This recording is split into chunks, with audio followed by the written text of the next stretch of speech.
Ipinasilip na ang ilan sa mga artistang bubuo sa cast ng bagong kapamilya action dramang series na si Gabo na pagbibidahan ng primetime king na si Coco Martin. Agad ditong pinag-usapan ng mga fans matapos lumabas ang listahan ng mga makakasama niya sa proyekto. Dahil inaasahan na magiging isa na namang malaking serye ito sa primetime ng ABS-CBN. Isa sa pinaka-inaabangan ng mga taga-suporta ay ang muling pagtatambal ni Coco sa kanyang real-life partner na si Julia Montes. Matagal nang hinihintay ng kanilang mga supporters ang panibagong proyekto ng dalawa, kaya naman mas lalo pang nadagdagan ng excitement nang makumpirmang bahagi na siya ng cast ng Si Gabo. Kasama rin sa serye ang veteranong aktor na si Joey Marquez.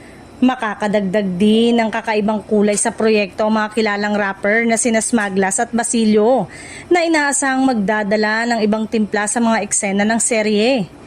Hindi rin pahuhuli ang iba pang mahuhusay na artista tulad ni na JC De Vera at Sue Ramirez. Ayon sa ilang fans, siguradong makakatulong ang kanilang galing sa pag-arte upang mas maging emosyonal at makabuluhan ang daloy ng kwento ng Si Gabo.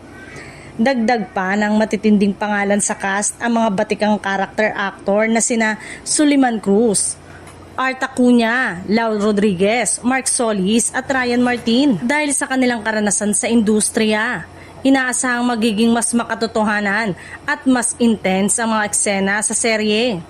Matatanda ang lalo pang pinainit ng mga fans ang kanilang excitement para sa Si Gabo, lalo na't napapabalitang may bagong look si Coco Martin para sa proyekto.